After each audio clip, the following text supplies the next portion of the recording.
Hey world, my name is Keano, and I'm from Nassau, Bahamas, and touching on suicide awareness and prevention. This is a topic I had to speak on because it's a topic I know about all too well. Me being someone who was dealing with suicidal thoughts from I was about 13 years old.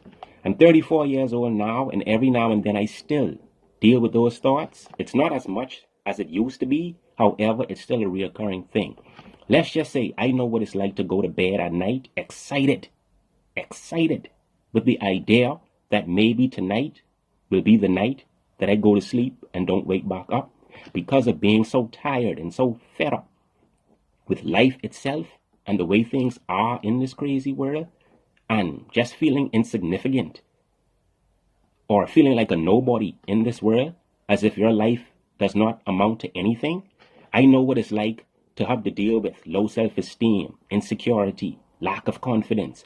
I know what it's like to hear negative voices in my head all day, every day, and how exhausting it gets to just fight those thoughts all day, every day. I know what that is like. It's like having a void in your soul or a hole in your soul that cannot be filled. It's like something being wrong with you and nobody knows how to cure that wrong, right? But I am here to tell you that regardless of those feelings, regardless of those voices, regardless of the trauma and the things you may have been through,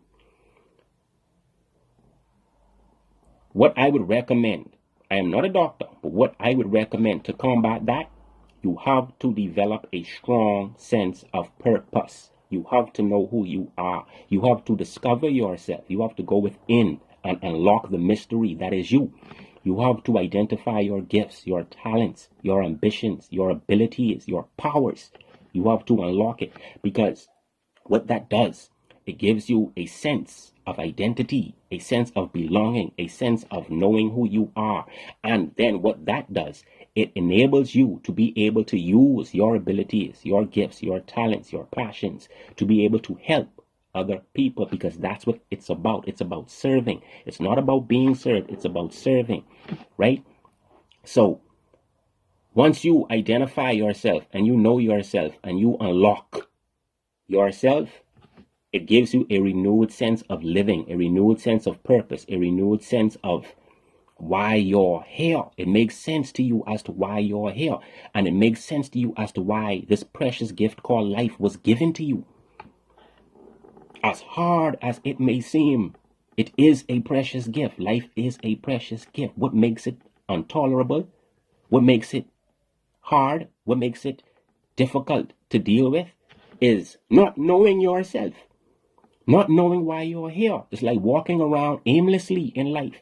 And we all know what happens when we walk around aimlessly. We're liable to get involved in all kinds of things that could just potentially make our life worse, or even worse, take our life. So I would recommend that you discover yourself. Know who you are. Know who you are. We deal with trauma. We deal with horrible things that happens to us in our life. And I can only speak on my behalf. There are some people who've been through worse things than me. I've been through some things, but I know there are people who've been through worse things.